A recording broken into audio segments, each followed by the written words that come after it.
ከቀናት በፊት የ37 ዓመቱን ወጣት ነርስ ሕይወት የቀጠፈውና አሜሪካውያንን ለተቃውሞ ያስወጣው የዶናልድ ትራምፕ ስደተኛ ጠል ፖሊሲ ወለድ ጥቃት አሁን ከተራ ዜጎች የሕዝብ እንደራሴዎችን ኢላማ ወደ ማድረግ ተሸጋግሯል። በሚኒያፖሊስ የአሌክስ ፕሬቲን ሕይወትና የሌሎችን ግለሰቦች ሕይወት የነጠቀው የዶናልድ ትራምፕ የፌዴራል ስደተኞች ተቆጣጣሪዎች ስምሪት እንዲሁም የፖሊሲው መተግበር ያመጣው ጣጣ አሁን በታዋቂዋ የኮንግረስ አባል እንዲሁም በትውልደ ሶማሊያዊቷ ኢልሃን ኦማር ላይ ጥቃት እንዲፈጸም አድርጓል። ባለፉት ጥቂት ዓመታት በአሜሪካ ፖለቲካ ውስጥ ከፍተኛ ተጽዕኖ ፈጣሪና አነጋጋሪ ከሆኑት ግለሰቦች መካከል የሚኒሶታዋ የኮንግረስ ተወካይ ኢልሃን ኦማር አንዷ ናቸው።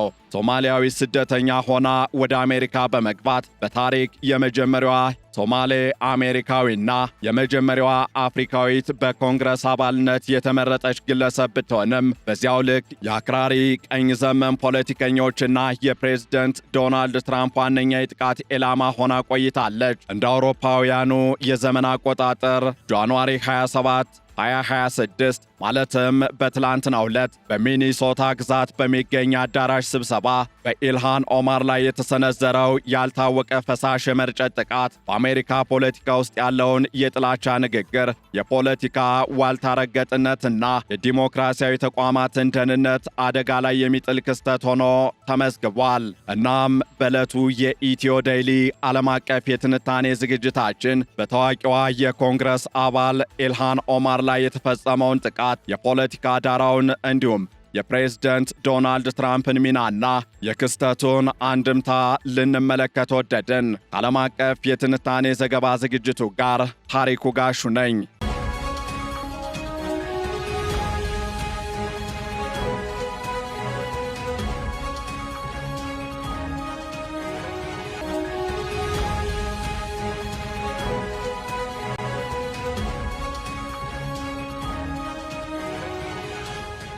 ከቀናት በፊት የ37 ዓመቱን ወጣት ነርስ ሕይወት የቀጠፈውና የሌሎች አሜሪካውያንንም ሕይወት እየቀጠፈ የሚገኘው የፕሬዝደንት ዶናልድ ትራምፕ ስደተኛ ጠል ፖሊሲ አሁንም ለበርካታ ዜጎች መጎዳት ምክንያት እየሆነ ይገኛል። በትናንትናው ዕለትም በታዋቂዋ ፖለቲከኛ እንዲሁም የኮንግረስ አባል ኢልሃን ኦማር ላይ ጥቃት እንዲሰነዘር ምክንያት ሆኗል። ጥቃቱ የተፈጸመው ኢልሃን ኦማር በሚኒሶታ ሰሜናዊ ክፍል በምትገኝ አንዲት አነስተኛ አዳራሽ ውስጥ ከመራጮቿ ጋር እየተወያየች በነበረበት ወቅት ነው። በወቅቱ በአካባቢው የፌዴራል የኢሚግሬሽንና የጉምሩክ አስተባባሪ አባላት በፈጸሙት እርምጃ 2 አሜሪካውያን ዜጎች መገደላቸውን ተከትሎ ከፍተኛ ውጥረት ሰፍኖ ነበር። ኢልሃን ኦማር በመድረክ ላይ ቆማ የኢሚግሬሽን ተቋሙ ወይም አይሲኢ እንዲፈርስ እንዲሁም የሀገር ውስጥ ደህንነት ሚኒስትሯ ክሪስቲኖም ስልጣን እንዲለቁ በጽኑ እየጠየቁ ባለበት ቅጽበት አንድ ግለሰብ ወደ መድረኩ በመቅረብ በመርፌ ውስጥ የያዘውን ጥቁር ቀለም ያለውና መጥፎ ሽታ ያለው ፈሳሽ ረጨባቸው። ጥቃቱን የፈጸመው ግለሰብ ወዲያውኑ በፖሊስ ቁጥጥር ስር የዋለ ሲሆን በወቅቱ አንቺ ነሽ እርስ በርስ የምታጋጭን እንዲሁም ስልጣን መልቀቅ ያለብሽ አንቺ ነሽ በማለት ሲጮህ ተሰምቷል። ምንም እንኳን ጥቃቱ አስደንጋጭ ቢሆንም ኢልሃን ኦማር በጥቃቱ አልተጎዱም። እንዲያውም ስብሰባውን ለማቋረጥ ፈቃደኛ አልነበሩም። እኔ የተረፍኩ ሰው ነኝ፣ ስለዚህ ይህ ትንሽ አደናቃፊ ስራዬን ከመስራት አያግደኝም፣ ጉልበተኞች እንዲያሸንፉ አልፈቅድም በማለት በኤክስ ገጻቸው ላይ ባሰፈሩት መልእክት ጽናታቸውን ገልጸዋል። የኮንግረስ አባሏ ኢልሃን ኦማር በአዳራሽ ውስጥ ለነበሩት ደጋፊዎቿም እኛ የሚኒሶታ ጠንካሮች ነን፣ ንግግራችንን እንቀጥላለን በማለት የአጥቂውን ዓላማ ውድቅ አድርገዋል። የተረጨባቸው ፈሳሽ ሽታ በአዳራሽ ውስጥ ተሰራጭቶ የነበረ ቢሆንም ኢልሃን ኦማር ለ10 ደቂቃ ያህል ንግግራቸውን በመቀጠል ለሕዝብ አገልግሎት ያላቸውን ቁርጠኝነት አሳይተዋል። የዚህ ጥቃት ዳራ ከፕሬዝደንት ዶናልድ ትራምፕ ተከታታይ የጥላቻ ንግግሮችና ክሶች ጋር በቀጥታ የተያያዙ መሆናቸውን ብዙዎች ይስማማሉ። ጥቃቱ ከመፈጸሙ ጥቂት ቀናት ቀደም ብሎ ፕሬዝደንት ዶናልድ ትራምፕ በኢልሃን ኦማር ላይ ያነጣጠረ የሐሰት መረጃና የሴራ ትንተና ሲያሰራጩ ነበር። ትራምፕ ኢልሃን ኦማር ከሶማሊያ ምንም ሳትይዝ መጣ፣ አሁን እንዴት $44 ሚሊዮን ሊኖራት ቻለ በማለት የኮንግረስ አባሏ የገንዘብ ምንጭ እንዲመረመር ሲጠይቁ ቆይተዋል።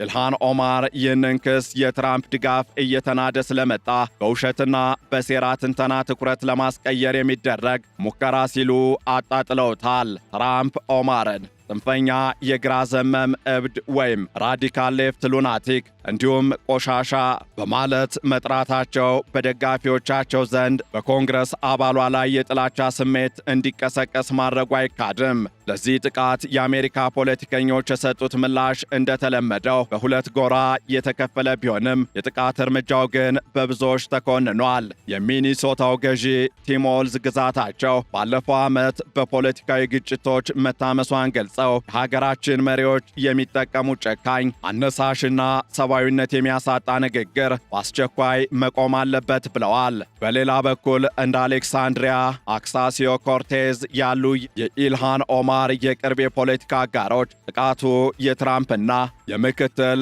ፕሬዝደንት ቫንስ ቀጥተኛ ውጤት እንደሆነ ተከራክረዋል። ፕሬዝደንት ትራምፕና ምክትል ፕሬዝደንት ጄዲ ቫንስ ኦማርን የጥቃት ኢላማ ካደረጉ በኋላ እንዲህ ያለ ጥቃት መፈጸሙ ድንገተኛ አይደለም ብለዋል። የሪፐብሊካን ፓርቲ አባል የሆኑት ናንሲ ሜስ እንኳን ሳይቀሩ በኢልሃን ኦማር የፖለቲካ አቋም ባይስማሙም ምንም አይነት የተመረጠ ባለስልጣን አካላዊ ጥቃት ሊሰነዘርበት አይገባም በማለት ድርጊቱን አውግዘዋል።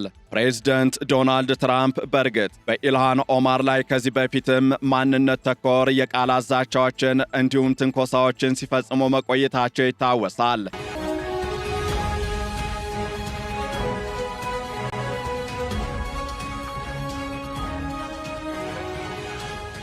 ኢልሃን ኦማር ማናቸው ለሚለው ጥያቄ መልሱ የሚጀምረው ከሶማሊያ የእርስ በርስ ጦርነት ነው።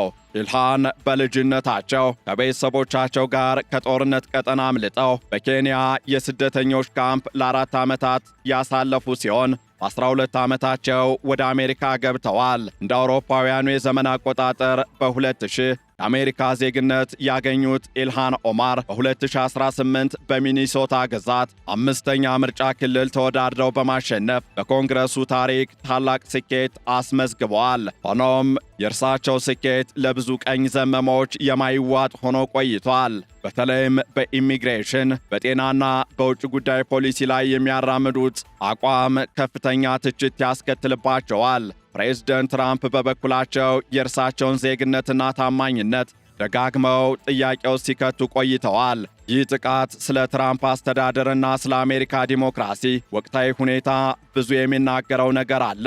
በመጀመሪያ የፖለቲካ ንግግሮች ከክርክር አልፈው ወደ አካላዊ ጥቃት ደረጃ መሸጋገራቸው የአሜሪካ ዲሞክራሲያዊ ባህል አደጋ ላይ መውደቁን ያሳያል። ፕሬዝደንት ዶናልድ ትራምፕ የፌዴራል ተቋማትን እንደ ፍትህ ሚኒስቴር ያሉትን በፖለቲካ ተቃዋሚዎቻቸው ላይ እንደ መሳሪያ መጠቀማቸው እንዲሁም በግለሰቦች ላይ የሚያደርሱት የግል ስም ማጥፋት ለደጋፊዎቻቸው ጥቃት ፈጽሞ የሚል ምልክት እየሆነ መምጣቱ ይታያል። የምትጠቀሙት ቋንቋ ሰዎችን ለአደጋ የሚያጋልጥ መሆን የለበትም ያሉት የሚኒያፖሊስ ከንቲባ ጃኮብ ፍሬይ በከተማዋ እንዲህ ያለ ድርጊት እንደማይታገሱ ቢገልጹም የሀገሪቱ ከፍተኛ አመራሮች የሚያሰራጩት መርዘኛ ንግግር ግን በአካባቢያዊ ደረጃ ሊገታ የማይችል ትልቅ ፈተና ሆኗል። በሚኒሶታ ያለው ወቅታዊ ሁኔታም ለዚህ ጥቃት መባባስ ምክንያት ሆኗል። የፌዴራል የኢሚግሬሽን ወኪሎች ወይም የአይሲኢ ኤጀንቶች በከተማዋ ውስጥ በሚያካሄዱት መጠነ ሰፊ አሰሳና በዚህ ሂደት የንጹሐን ዜጎች ሕይወት መጥፋት ሕዝባዊ ተቃውሞውን ቀስቅሷል። ኢልሃን ኦማር ለእነዚህ ተቃዋሚዎች ድምፅ በመሆናቸው በትራምፕ አስተዳደር ዘንድ እንደ አመፀኛና ሕግን የሚያውኩ ተደርገው እየተቆጠሩ ይገኛሉ።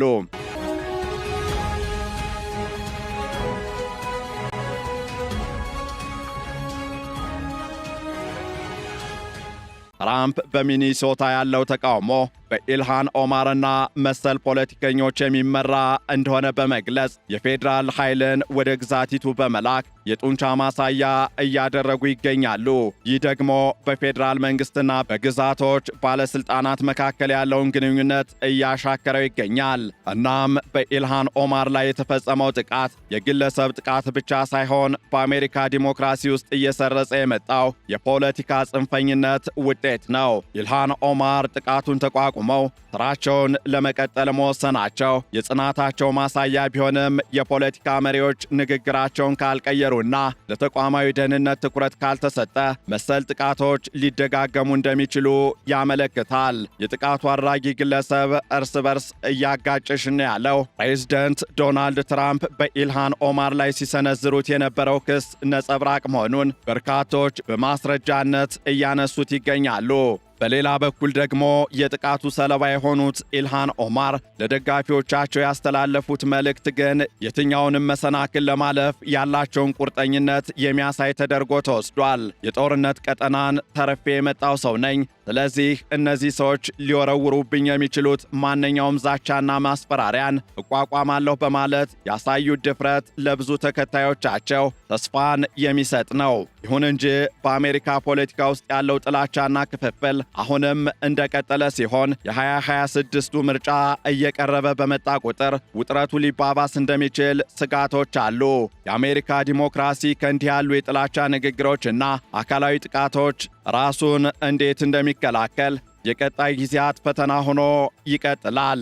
እናም የሚኒሶታዋ ተወካይ ኢልሃን ኦማር ላይ የተፈጸመው ጥቃት በአሜሪካ ፖለቲካ ውስጥ ያለውን ከፍተኛ ዋልታ ረገጥነትና የጥላቻ ንግግር የሚያስከትለውን አደጋ ፍንትዋ አድርጎ አሳይቷል። በፕሬዝደንት ዶናልድ ትራምፕ የሚመራውና በተቃዋሚዎች ላይ የሚያነጣጥረው ተከታታይ ክስና ስም ማጥፋት ግለሰቦችን ለጥቃት የሚያነሳሳ ሁኔታ መፍጠሩን ይህ ክስተት ትልቅ ማሳያ ነው።